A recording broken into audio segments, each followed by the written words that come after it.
नमस्कार, आप देख रहे हैं एनबीटी ऑनलाइन और मैं हूं सिद्धार्थ प्रकाश। वेस्टर्न यूपी का गैंगस्टर अनिल दुजाना एनकाउंटर में मारा जा चुका है। तिहाड़ जेल में बंद अनिल दुजाना 10 अप्रैल को जमानत पर बाहर आया था। बाहर आते ही उसने अपने खिलाफ दर्ज चमन भाटी मर्डर केस के गवाहों को धमकाने की गलती कर दी। इसके बाद पुलिस और एसटीएफ उसे पकड़ने के लिए एक्शन में आ गई। हालांकि इसकी भनक लगते ही वो अपनी पत्नी के पास जयपुर भाग गया था। कुछ दिन वहां रहने के बाद जैसे ही वो वापस लौटा, एसटीएफ के साथ मेरठ में गुरुवार को हुई मुठभेड़ में मारा गया।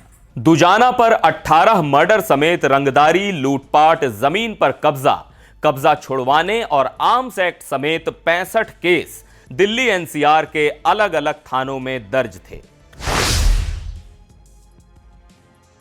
लेकिन अनिल दुजाना इतना बड़ा गैंगस्टर बना कैसे?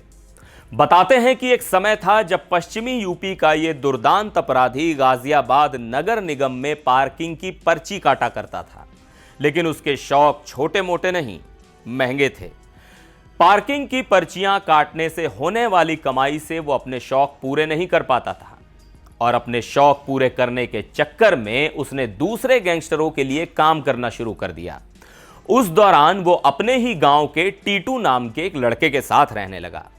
टीटू के खिलाफ कई क्रिमिनल केस दर्ज थे। कुछ समय बाद देहरादून में उसकी हत्या हो गई। लेकिन दुजाना को तो जल्द से जल्द अमीर बनना था।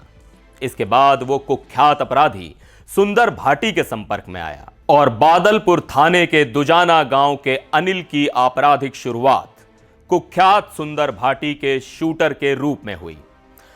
अनिल सुंदर भाटी के साथ अवैध सरिये का धंधा करने लगा। यहीं से दुजाना की क्राइम की दुनिया में एंट्री हुई और वो एक के बाद एक बड़ी वारदातों को अंजाम देता चला गया। बताया जाता है कि अनिल दुजाना लग्जरी लाइफस्टाइल जीना चाहता था और इसके लिए वो कुछ भी करने को तैयार था।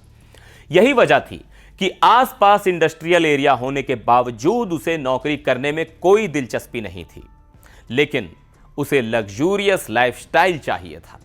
बताया तो यहां तक जाता है कि इस दौरान वो 10,000 रुपए से लेकर 25,000 रुपए तक के जूते पहनता था।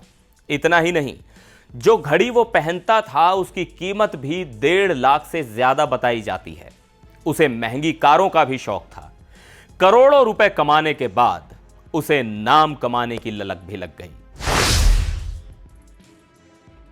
तुनक मिजाज दुजाना जल्दी सुंदर भाटी गैंग से अलग हो गया। इसके बाद उसने अपना गैंग खड़ा करना शुरू कर दिया। सुंदर भाटी के विरोधी गैंगस्टर रणदीप भाटी और उसके भांजे अमित कसाना से दुजाना ने हाथ मिला लिया। इसके बाद अनिल दुजाना का क्राइम ग्राफ इतनी तेजी से बढ़ा कि उसने पूरे पश्चिमी उत्तर प्रदेश में अपना नेटवर्क खड़ा कर लिया था। अनिल दुजाना गैंग 2010 के बाद इतना मजबूत हो गया कि जिले में विवादित प्रॉपर्टी के फैसले एक तरफा सुनाने लगा। आलम यह था कि एनसीआर के व्यापारी और लोग अपने अपने प्रॉपर्टी विवादों को सुलझाने के लिए अनिल दुजाना के पास पहुंचते थे। इसके बदले वो विवादित प्रॉपर्टी की कीमत के आधे रुपए लेता और दूसरी पार्टी को धमकी देकर फैसला करा देता। मीडिया रिपोर्ट्स की माने तो जिले में अनिल दुजाना के 100 से ज्यादा प्लॉट्स और 150 बीघा से ज्यादा जमीन होने की चर्चा है। जीटी रोड से लेकर सिकंदराबाद, गाजियाबाद, नोएडा समेत तमाम जगह उसके प्लॉट उसके गुर्गों के नाम पर हैं। कई प्रॉपर्टी तो ऐसी हैं जो उसके नाम पर भी नहीं है, फिर भी हर महीने लाखों रुपए का किराया दुजाना वहां से वसूल करता था। छपरावाला और आसपास की कंपनियों से वसूली और ट्रांसपोर्ट के ठेके उसके गुर्गों के नाम पर थे। साल 2008 में दिल्ली की तिहाड़ जेल में अनिल दुजाना गैंग के गुर्गे उमेश पंडित के संपर्क में सहारनपुर के रहने वाले कुछ लड़के आए। इन लड़कों ने अनिल दुजाना की मुलाकात मुकीम काला, सादर तितोरा समेत कई बदमाशों से करा दी। अब इसके बाद मुकीम काला अनिल दुजाना गैंग के कहने पर हत्या और लूटपाट करने लगा। दुजाना की गैंगस्टर सुंदर भाटी और उसके गैंग से रंजिश चल रही थी। इस दुश्मनी में कई हत्याएं हो चुकी थी। इस अदावत में जिन्होंने अपनी जान गंवाई उनमें से एक अनिल दुजाना का बड़ा भाई भी था। दरअसल 2011 में दुजाना और उसके गैंग ने सुंदर भाटी और उसके करीबियों पर AK-47 से हमला कर दिया था। दोनों गैंग सरकारी ठेकों, सरियों की चोरी और टोल के ठेकों को लेकर अक्सर भिड़ते रहते थे। इस घटना में 3 लोग मारे गए, लेकिन सुंदर भाटी बच गया। तिहरे हत्याकांड में अनिल दुजाना जनवरी 2012 में पुलिस की गिरफ्त में आया। सुंदर भाटी से दुजाना को जान का खतरा था। इसी के चलते पुलिस दुजाना को बुलेट प्रूफ जैकेट में पेशी पर कोर्ट लेकर जाती थी। इसके बाद उसने जेल से गैंग चलाना शुरू कर दिया। रणदीप भाटी और अमित कसाना उसकी मदद करते थे। इसके बाद 2014 में सुंदर भाटी ने अनिल दुजाना के घर पर हमला करवाया। ताबड़तोड़ फायरिंग में अनिल के भाई जय भगवान की मौत हो गई। इस हत्याकांड में अनिल के पिता ने सुंदर भाटी समेत 8 को नामजद कराया। दुजाना गैंग ने इसका बदला लेने के लिए सुंदर के गुर्गे राहुल का मर्डर कर दिया। यूपी एसटीएफ ने शामली के कुख्यात गैंगस्टर मुकीम काला की अक्टूबर 2015 में गिरफ्तारी के बाद उसकी निशानदेही पर उसके घर से AK-47 बरामद की थी। पूछताछ में उसने बताया भी था कि उसे ये AK-47 अनिल दुजाना ने दी थी। दुजाना के जेल में बंद होने के चलते एसटीएफ उससे AK-47 के बारे में कड़ाई से पूछताछ नहीं कर पाई। इसके चलते यह पता नहीं चल पाया कि उसके पास यह हथियार आया कहां से था। मुकीम काला की चित्रकूट जेल में मई 2021 में हत्या कर दी गई थी।